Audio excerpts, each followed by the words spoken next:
Mga ka-sports, paano kung biglang bumalik ang dalawang pinakamalalaking piyasa ng Gilas? Paano kung si Kai Sotto at QMB ay biglang available?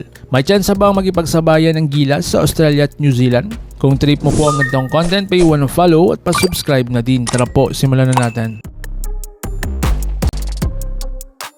Mga sports, magandang araw. Ito ang pinakamainit na update ngayon sa Gilas Pilipinas. Ang posibleng pagbabalik ng dalawang crucial big men sa paparating na FIBA qualifiers. Sa first window, nakita natin ang limitasyon ng Gilas, pero sa second window, maaaring ibang klaseng Gilas na ang makita natin. So ngayon, anong kalagayan ng Gilas Pilipinas? Ang ating national team ay kasulukuyang dumadaan sa isang transition phase. Maraming guards, kulang sa legit international size big men, at sa FIBA level hindi sapat ang sipag lang, kailangan ng taas, lakas at timing. Si Kai Sotto ang pinakamalaking tanong. Ang player na ito ay may taas na 7'3", ang natural na sandalan ng Gilas sa ilalim. So bakit siya nawala? Nagmula sa injury una-una, pangalawa kinakailangan magpa-surgery, pangatlo may restriction mula sa kanyang Japanese team. So ngayon bakit may pag-asa? Papasok ang off-season ng Japan B-League, mas maluwag ang schedule niya sa next window, mas realistic ang clearance kumpara sa unang window. So real talk hindi kailangan 100%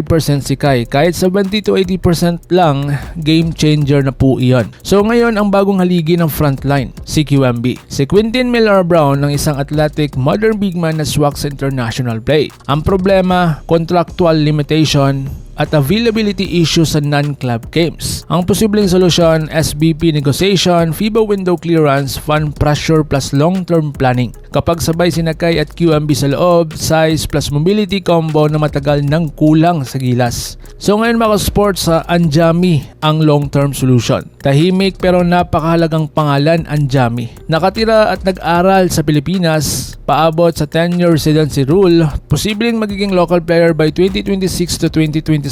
Isipin mo ito Kai Sotto, QMB, Anjami. Tatlong legit big man na local rotation. So dito naman tayo sa Australian Boomers walang biro talaga ang kalabang ito. Ang Australian Boomers ay hindi basta Asian powerhouse lang. Unang-una napaka-physical nila, discipline, may 7-footers, international systems. Kung wala si Kai at QMB, sobrang uphill battle para sa Gilas. Habang sa New Zealand naman, tahimik pero mapanganib. Ang New Zealand Tall Blacks ay hindi flashy pero solid sa rebounding, physical sa loob, high basketball IQ. Ito ang tipo ng kalaban na pinaparusahan ang kulang sa size. At mga ka-sports ayon kay Team Cone, ang susunod na window, ang target niya ay ang full force lineup, mas malinaw na rotations, mas stable na chemistry, at dito na natin makikita ang hanggang saan ba talaga ang Gilas. So ngayon, ano ang magbabago kapag bumalik sila? Unang-una po dyan ang depensa. Mas mahirap pasukin ang paint, mas maayos ang rim protection, at habang sa opensa naman, mas maluwag ang tira ng guards, mas maayos ang pick and roll. At sa mental game naman mga ka-sports, mas kumpiyansa ang buong team, mas ramdam ng kalaban ang presensya ng Gilas. So ngayon, hindi pa tapos ang kwento ng Gilas Pilipinas Ang susunod na window ay hindi lang basta laro. Ito ay test ng direksyon ng programa. Kapag bumalik si Kai Sotto at QMB kasama ang pag-usbong ni Anjami, may dahilan para muling maniwala. Kung ikaw ay naniniwala pa rin sa Gilas, like, subscribe at i-hit ang notification bell para sa mas mabilis na update sa Philippine basketball. Laban Pilipinas puso, so paano? Ingat po kayo.